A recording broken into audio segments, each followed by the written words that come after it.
Hi, my name's Adam Fife, and this is Discovering Bowness in Montgomery. And today I'm accompanied by Paul and Eric at the Mobile Escape Room. So let's go.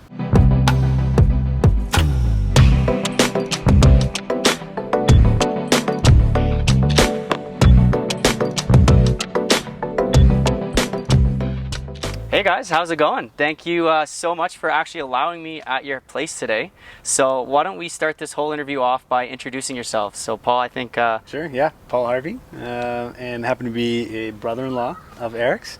And yeah, we co-founded Mobile Escape in 2016. Yeah, so the idea was originally born out of the need to bring an escape room to an event. So you can picture hundreds of people, and it would be so great if these people at this event could do an escape room. And so that didn't exist, that concept, back in 2016 or 2015 even, when the idea was really originally born.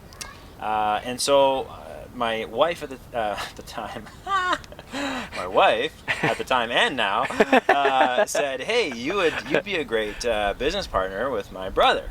And so I approached Paul and said, "I got this idea. It's like an escape room on wheels." And so that sort of bred a beginning of a conversation about the business and how it might have some longevity to it. Ironically, that idea was an incomplete idea that would have fizzled out and not had much success, because we were looking at the corporate market. We were looking at events and trade shows and conferences and that sort of thing. Those events are hard to come by, and we found a business model that actually works much better. And I'll let Paul tell that story. Well, yeah. So Eric just threw the idea past me. He said, "Hey, what do you think of this idea?" I was like, "Oh, neat." And I was working a job, it was great, it was fine, paid well, but I didn't have too much interest in it. And I didn't want to leave that for another job that was kind of like, going from trade show to fair to festival, just running an escape room. I'd be bored of that again in a couple of years as well. So I was like, neat idea, but I'm not really sold. But it was enough though that I was interested, and I was having dinner with a friend of mine who actually just lives a few blocks that way. And she's a teacher. And she was saying, like, "Oh, this concept's brilliant, but what if you designed it and catered it towards schools and designed the escape rooms in line with the Alberta curriculum and brought it to schools and teaching kids things like critical thinking, problem solving, collaboration, communication, and stuff like that." And that got me really excited, because as a kid, I hated school. Went through school thinking I was dumb because I was terrible at reading and writing, and just like the school environment, the traditional school environment wasn't a good fit for me. And so the thought of bringing this escape room to a school where kids are encouraged not to sit down and be quiet, but be up, be active, think critically, work with your friend, talk to your friend, think outside the box, fidget with that thing, and that curiosity is rewarded, it brings out a whole different side of kids. I bet. That you don't often see in a traditional school system. So then I took this idea back to Eric and said, "What do you think about this? What if we pivoted the idea a bit?" And that was a really foundational moment, because in that moment a bunch of things happened. Number one, the business model was established. I don't know if either of us really realized how great a thing that would have been, because our business model, working with schools, is excellent. The cost of customer acquisition is very low. The propensity to repeat book is very high, given the nature of new students every year. And then the ethos, right? Our ethos is to awaken wonder. And it really is in line with the education system, where these students, especially the students that don't do well in the traditional classroom, this is where they come alive. And we've got reviews all the time of teachers saying, like, "I'm amazed. Like, the students I thought who would do the worst did the best," because they're given this new channel, this new platform. And so it's a very satisfying business to run in that regard. Yeah. And that quickly expanded and grew, and word of mouth spread, and we became very busy. We also developed a second program called an Artist in Residency program. And this is a really special program where on day one, the students do the escape rooms that we've built. And then throughout the rest of the week, we teach the students how to do what we do. So we design and build all our own props that's and really games cool. and everything. Yeah. So we show up at the school. On Monday morning, the students have never even heard of an escape room before, most of them, right? And by Friday, they've done our escape rooms. They've prototyped their own puzzles. They've developed their own content. They've worked collaboratively with their class, and sometimes multiple classes, to build a functional escape room in the school that they then showcase to their parents, the school administration, the school community. And it's a really satisfying program to see from start to finish. And so we have sort of those two programs as the bulk of our school division. Right. So you guys are a Calgary-based, Bowness-based business, but you're all over Alberta. Now, do you go all the way up to Edmonton? Do you go all the way down to Medicine Hat? Like, where's kind of your bubble? Yeah, it all began here in Bowness, started serving Calgary and the greater surrounding area. Things were going amazing through 2017 and 18, and then we just replicated our operations up in Edmonton. So bought another trailer, bought some more puzzles, designed and created more stuff, and then just replicated those two programs, the field trips and the residencies, up in Edmonton. And those were both running amazing and serving a lot of the Alberta area, and even bleeding into BC and Saskatchewan for a few events. Wow. And yeah, that was going swimmingly until 2020. Yeah, fair enough. And then at the beginning of the interview, you actually mentioned you did a pretty quick pivot. Obviously, everything went a little crazy there in March of 2020. Tell us a little bit about that. Yeah, that was kind of the birth of another division of Mobile Escape as we pivoted. It was do or die, and we had to come up with something.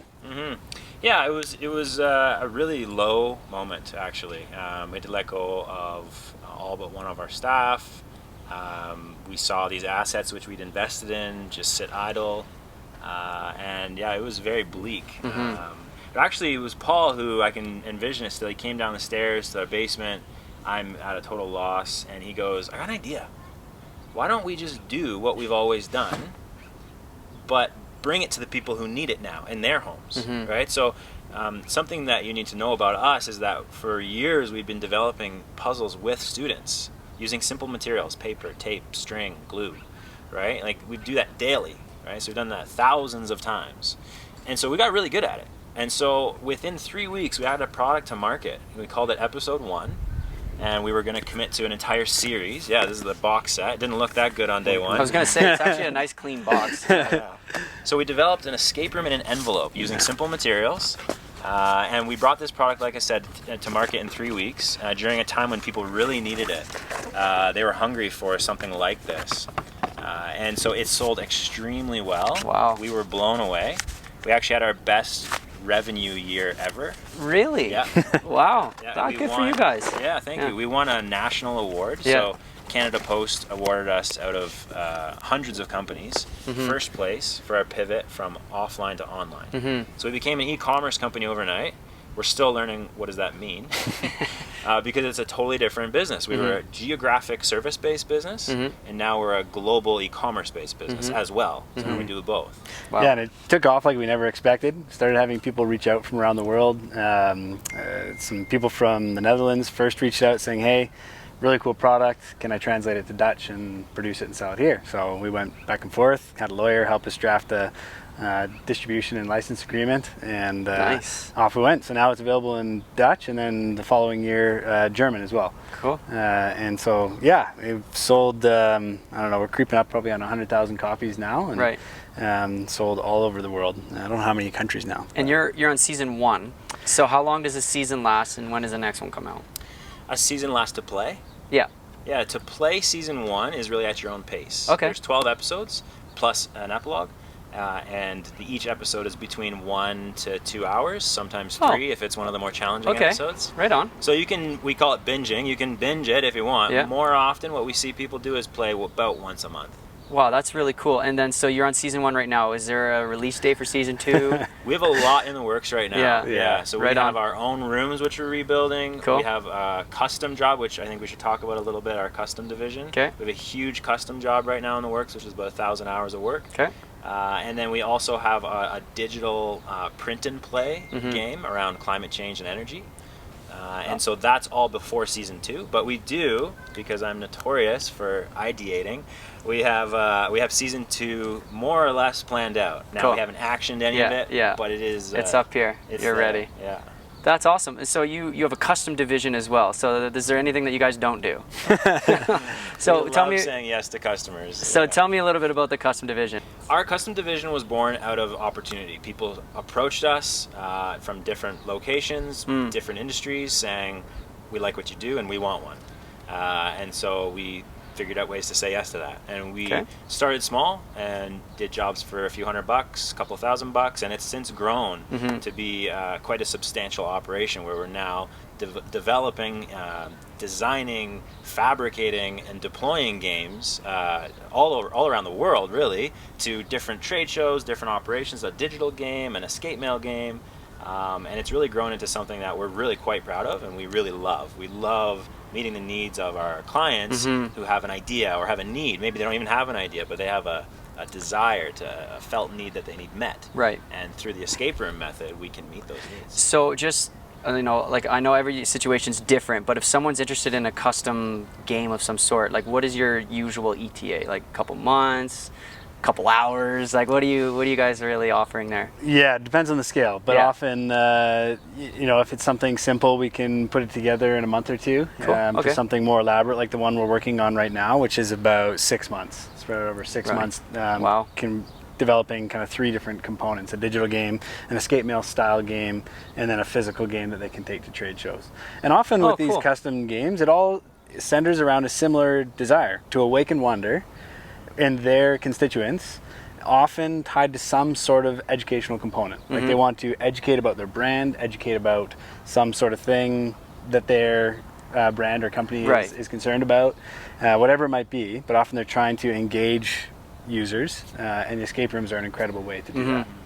Guys, I actually love this. I think what you're doing is phenomenal, and I'm really excited to try out one of these seasons and get to know you guys a little bit more as you guys grow, because I can totally see this taking off. So I really do appreciate your time. Is there anything else that you want to say? Maybe follow you on social media. I would imagine you have a Facebook page, an Instagram. I think you even mentioned a TikTok maybe. Yeah, so we're on different social media channels. You can look for free puzzles once a week. Oh, cool. We put some time and effort into creating these free puzzles Nice. for people to get to know us and what we're all about. Yep. And have some fun. That's So on Instagram. That's an Instagram, okay. Facebook, yeah. And so check us out online and follow along for your free weekly puzzle. Perfect. I love that. Well, thank you very much once more. And thank you for all the viewers for tuning in. I really appreciate your time here. If you have any questions, feel free to reach out to Paul or Eric, and hopefully you can enjoy some escape room activities. So until next time, peace.